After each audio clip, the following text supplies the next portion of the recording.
TVC, a TV do Correio da Manhã.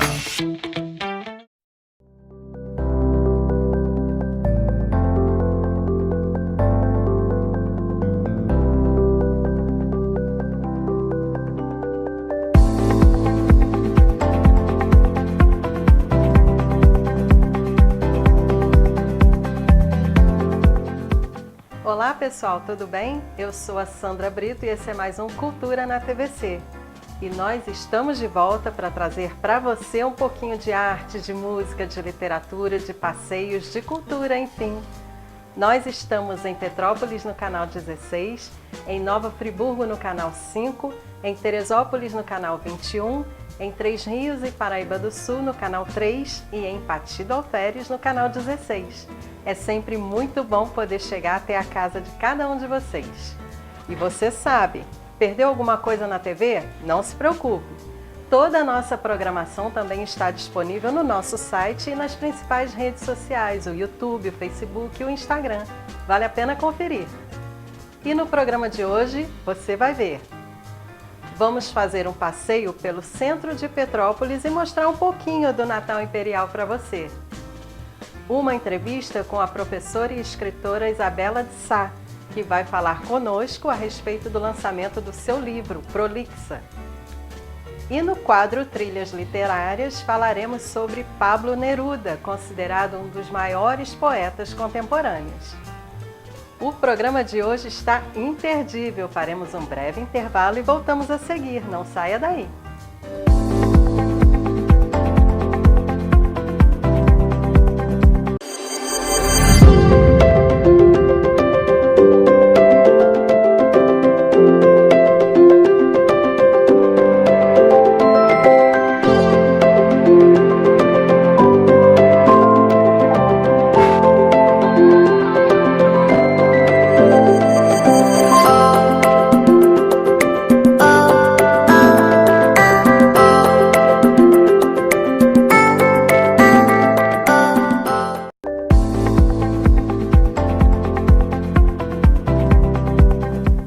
Temos mostrado aqui toda semana um cantinho especial que achamos que você precisa conhecer.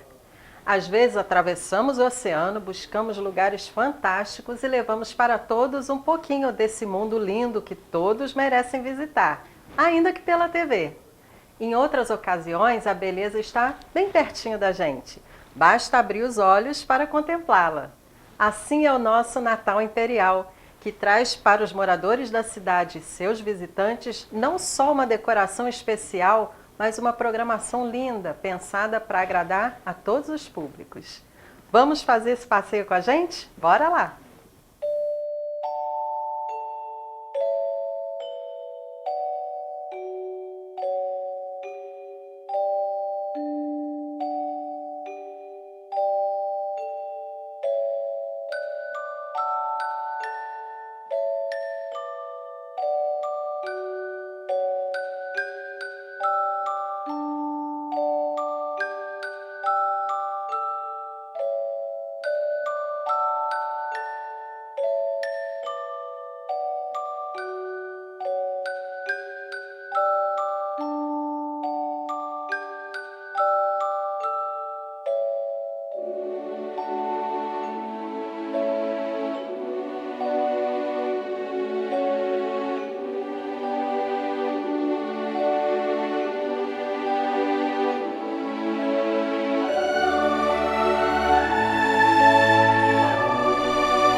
nossa entrevistada de hoje é Isabela de Sá, professora e escritora. Eu a convidei para falar com a gente um pouquinho sobre o lançamento do seu primeiro livro, chamado Prolixa. Seja muito bem-vinda ao Cultura na TVC, Isabela. É uma alegria poder receber mais um talento literário da nossa cidade neste programa. Oi, Sandra. Obrigada pelo convite, pelo espaço. Vai ser um prazer para mim conversar um pouquinho com você hoje sobre literatura e sobre o lançamento do Prolixa, que está sendo um orgulho, assim, um sonho realizado para mim. Isabela, sendo professora, imagino que os livros sejam uma constante, não só no seu ofício, mas também companheiros em seus momentos de lazer.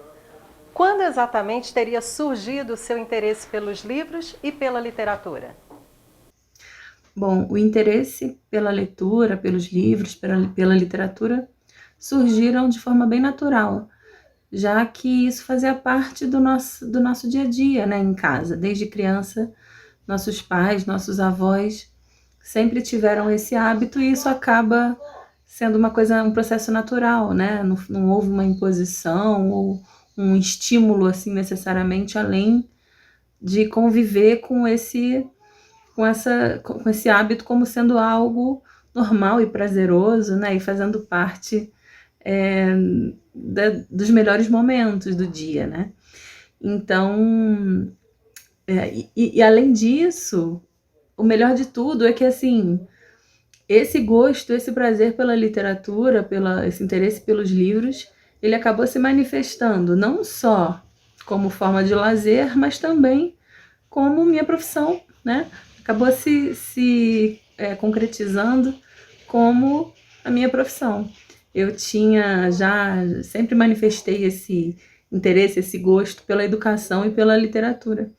Então, foi justamente o que me levou a cursar letras. E aí, a partir daí, foi tudo acontecendo muito naturalmente, né? Eu acho que esse é o caminho, né? Fala-se muito sobre essa questão de como incentivar a leitura em crianças, lendo, né? Tornando esse hábito algo que faça parte das rotinas das famílias, para que isso não seja um processo doloroso, né? E sim prazeroso, porque isso só traz resultados positivos, né? Traz segurança, domínio da linguagem, além de momentos de distração, de lazer. Então, acho que foi por aí. E quando teria nascido em você o desejo de se tornar uma escritora? É um sonho antigo ou algo que você descobriu recentemente? Em que momento a professora cedeu espaço à autora Isabela? Sim, na verdade, esse processo de começar a escrever, como eu falei anteriormente, foi natural também. Através do processo da leitura, eu me senti um pouco impelida a iniciar essa outra forma de expressão, né? Porque, na verdade, o leitor ele já começa se expressando quando ele preenche os espaços vazios do escritor, né? Então, o escritor produz, mas quem finaliza aquela produção individualmente é o leitor. E isso acabou se manifestando de uma maneira bem intensa em mim, como acontece com todos aqueles que começam a escrever, a vontade de passar a ser aquela que cria os espaços vazios, né? Para que outros leitores possam contribuir nessa construção. Então, na verdade, essa vontade, ela é antiga já, na verdade, eu posso dizer assim, que desde criança eu já escrevi algumas coisas, mas a gente sempre pensa que nesse momento assim de criança é tudo uma brincadeira, né? E as coisas ficam assim com menos compromisso, mas desde a adolescência eu já tinha essa vontade e eu realizava essa vontade, né? Então, escrevia, participava de concurso literário, mas estava sempre engavetado, né? Logo depois, entrei na graduação, comecei a trabalhar, me casei, tive a primeira filha, fiquei um tempo como diretora de escola, então parece que assim, o avanço da vida me deteve para dar esse primeiro passo da publicação. Apesar de já ter textos publicados em coletâneas, essa é a minha primeira publicação de um livro só meu, né?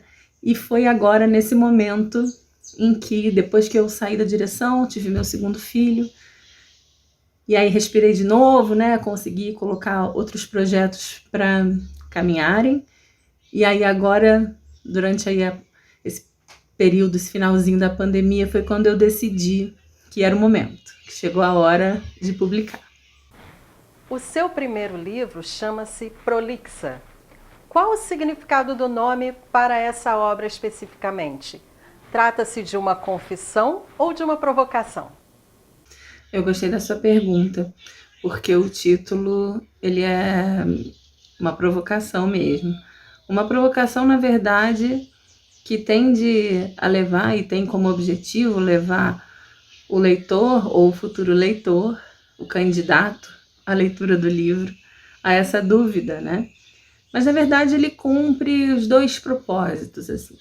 Digamos que primeiro é uma provocação, porque o livro traz exatamente o contrário disso, que são textos curtíssimos, em forma de poesia, que, na verdade, conversam entre si porque abordam o mesmo tema. É uma tentativa de explicar o processo da escrita, né? A própria escrita. Então, é um pouquinho de provocação, porque tem essa questão dos textos curtos, que representam justamente o oposto do que a gente pensaria de um livro com o título de Prolixa. Mas eu penso um pouquinho também numa outra face de interpretação da coisa, né? Que seria essa insistência, essas várias tentativas de explicar o processo da escrita, né? Então eu acho que acaba sendo uma mistura. É um pouquinho de confissão e um pouquinho de provocação.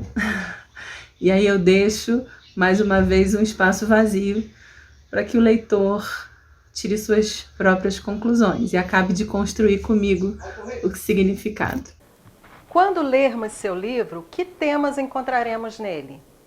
Para que público você imagina que seu livro seja direcionado? É uma leitura possível para várias idades? Bem, como eu falei, o Prolixa traz poesia, traz uma reflexão sobre a escrita e sobre a palavra. Então eu acho que o público-alvo seriam todas aquelas pessoas que se interessam por poesia, pelo processo de escrita, pelos sentidos e pelas possibilidades que a palavra traz. Eu acredito que a gente não tenha limitação, né? Eu acabei de falar que cresci lendo e por isso me interessei pela literatura, então acho que para todas as idades. Eu acho que é uma leitura, inclusive, que pode ser feita em momentos diferentes, que pode trazer experiências diferentes. Então eu acho que é uma leitura para todos os públicos. E claro, nosso público já deve estar curioso para ler sua obra e entender um pouquinho sobre os temas nela abordados. Prolixa já encontra-se disponível para pré-venda? Onde podemos encontrá-lo? Sim, já começou a pré-venda. O livro está disponível no site da editora, que é o www.operaeditorial.com.br. Lá vocês encontram o livro para pré-reserva e o envio está previsto para o finalzinho de janeiro. Então, garantindo aí a sua cópia, em breve você vai ter aí o Prolixa na sua estante, mas antes da estante, na sua mesa de cabeceira. E eu acho que vai ser um processo legal, vai fazer com que todo mundo reflita comigo sobre o processo da escrita, o poder da palavra e como a gente pode se deliciar o tempo todo com as infinitas possibilidades que a linguagem e a literatura nos trazem todos os dias. Isabela, quero muito agradecer por sua participação em nosso programa. Nós aqui falamos sobre literatura toda semana e certamente é um orgulho imenso poder apresentar ao nosso público mais uma escritora da nossa região. Sucesso neste e nos próximos lançamentos. Conte conosco para divulgar seu trabalho. Um abraço carinhoso de toda a equipe e um feliz 2022 para você. Nossa, poxa, Sandra, eu que preciso te agradecer o espaço, o carinho, o convite. por poder divulgar o livro aqui com vocês, mas não só o livro, né? Eu acho que, principalmente hoje, nos dias de hoje, a gente precisa cada vez mais valorizar a cultura, valorizar a arte, principalmente os artistas locais, né? Eu acho que quando a gente consegue valorizar os artistas da nossa cidade, do nosso bairro, né, as pessoas que estão próximas, esse movimento ele vai crescendo naturalmente.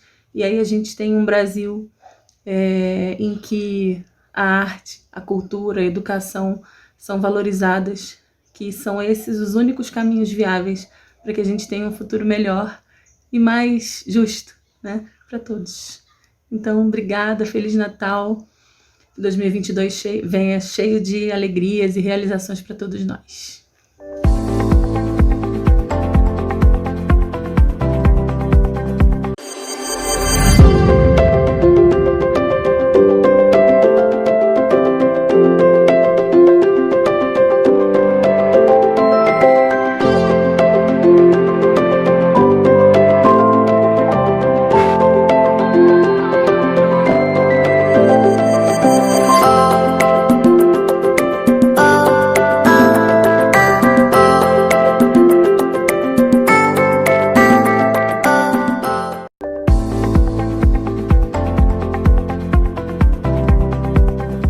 E chegou o momento de conhecermos mais um grande nome da literatura. É hora de mais um Trilhas Literárias.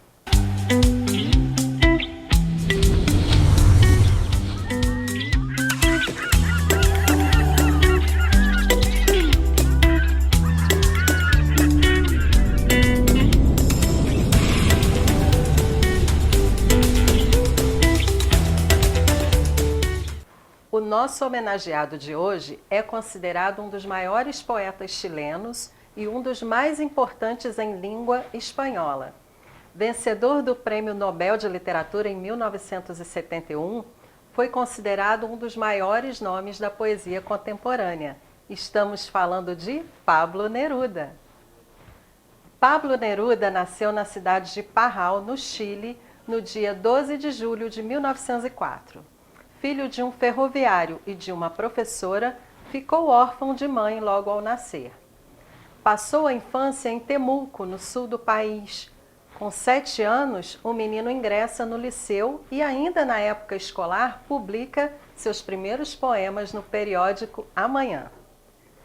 Em 1919, Neruda obteve o 3º lugar nos Jogos Florais de Maule com o poema Noturno Ideal. Ainda na adolescência, adotou o nome de Pablo Neruda, inspirado no escritor tcheco Jan Neruda. Seu nome de batismo é Ricardo Eliezer Neftali Reis. O chileno teria escolhido o pseudônimo aos 17 anos, supostamente para esconder do pai o ofício de poeta. Em 1920, começa a escrever para a revista literária Selva Austral, já usando o pseudônimo de Pablo Neruda.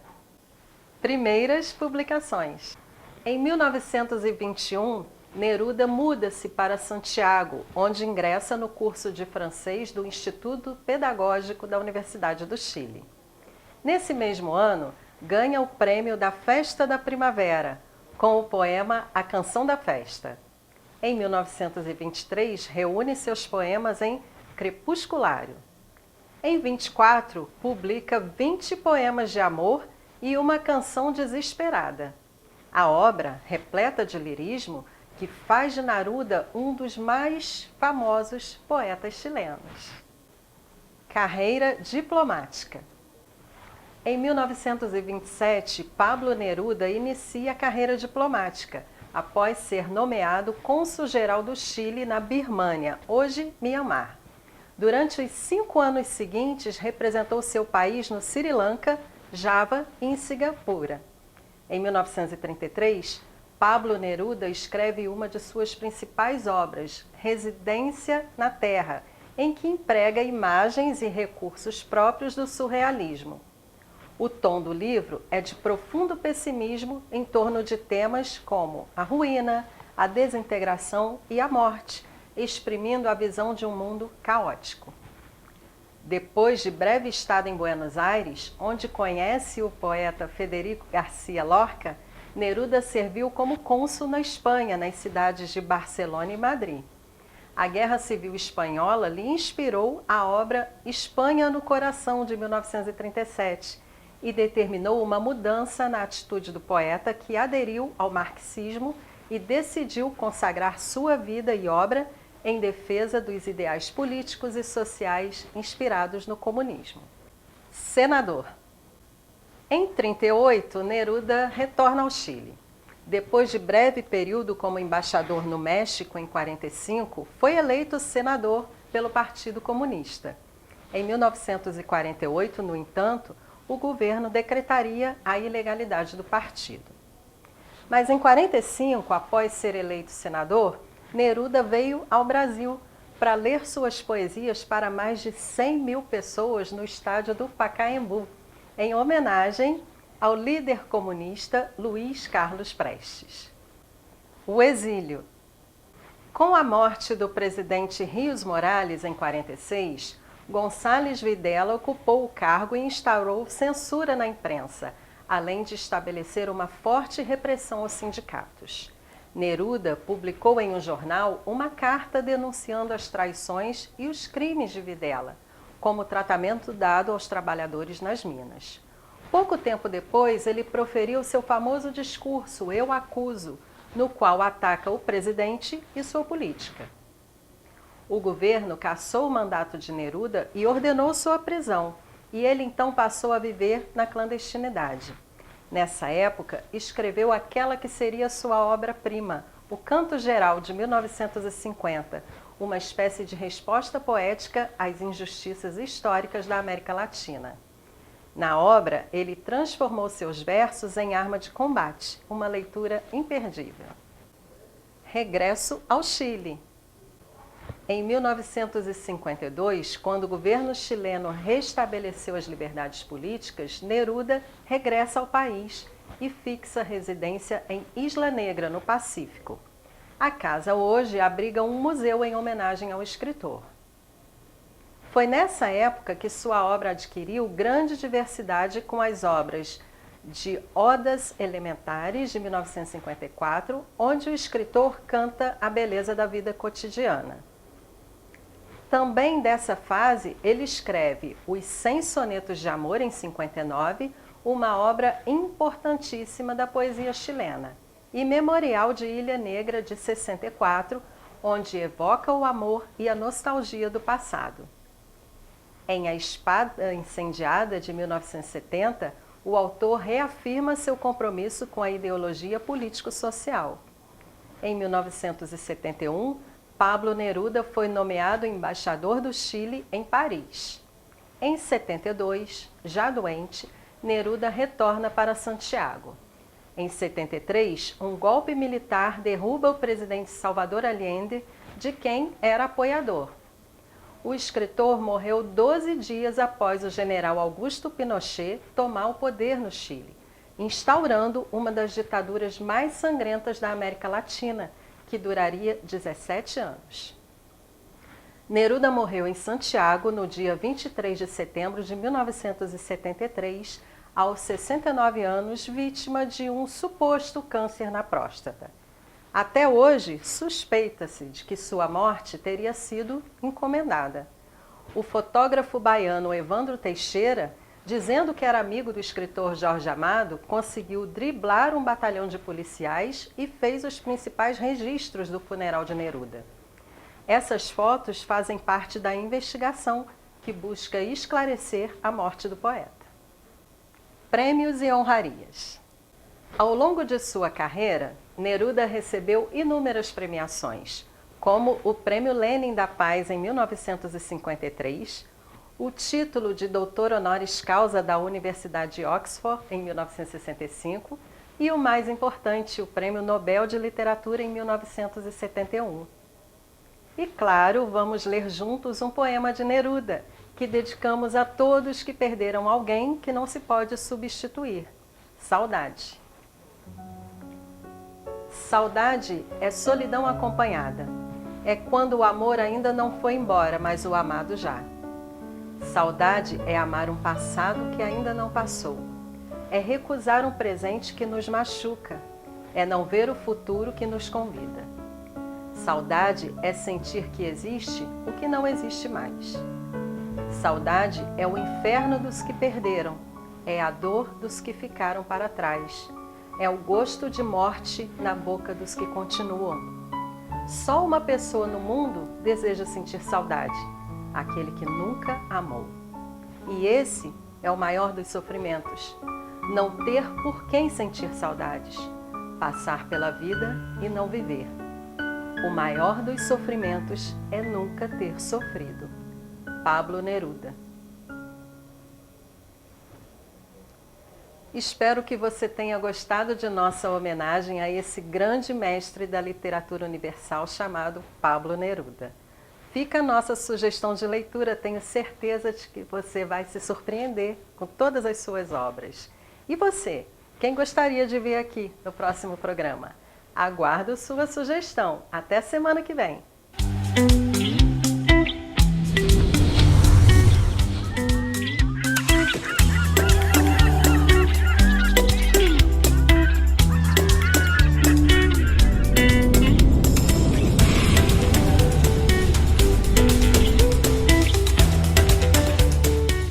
E assim vamos terminando mais um programa. Inscrevam-se também em nossas redes sociais, é sempre muito bom encontrar vocês também por lá.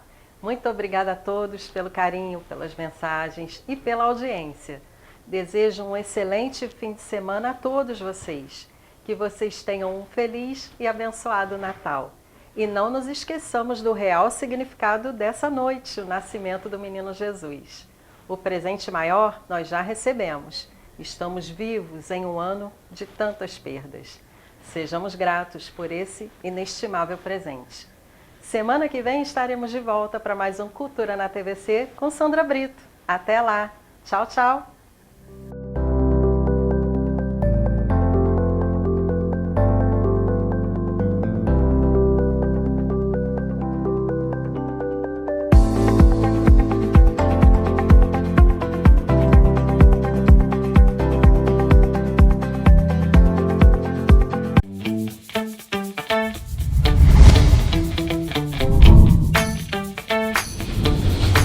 TVC, a TV do Correio da Manhã.